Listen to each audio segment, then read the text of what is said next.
When I first walked into the school, my first reaction was everyone had a good vibe about them. The kids were laughing, the teachers were smiling, everyone was just enjoying each other's company.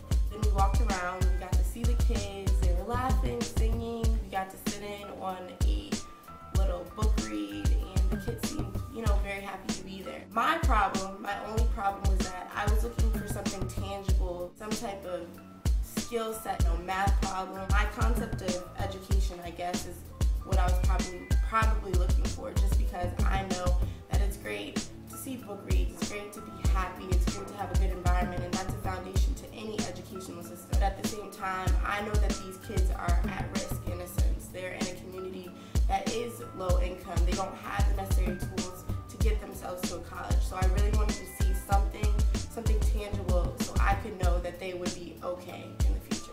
And that was my missing piece that I was looking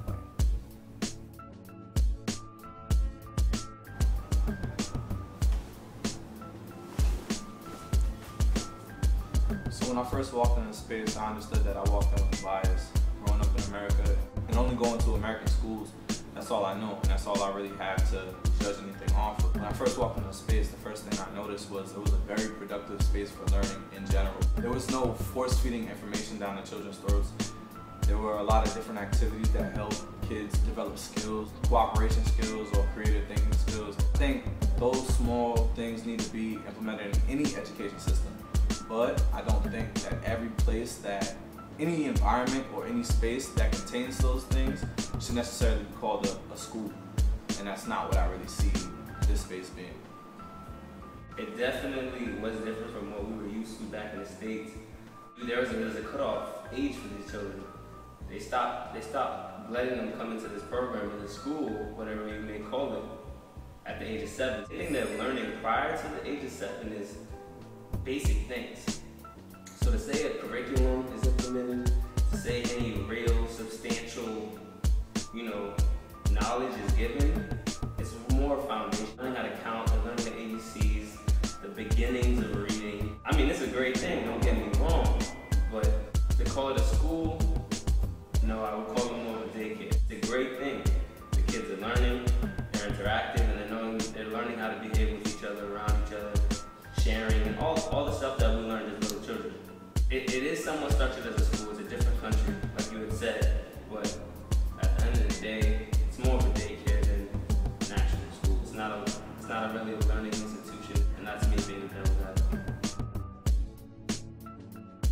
When we first walked into the school building, one of the first things I noticed is that all the adults were wearing the same uniform as the kids. This yellow shirt with the name of the school, denim jeans. It represented some sense of everybody being, I want to say equal, but there was an idea of family and uniform.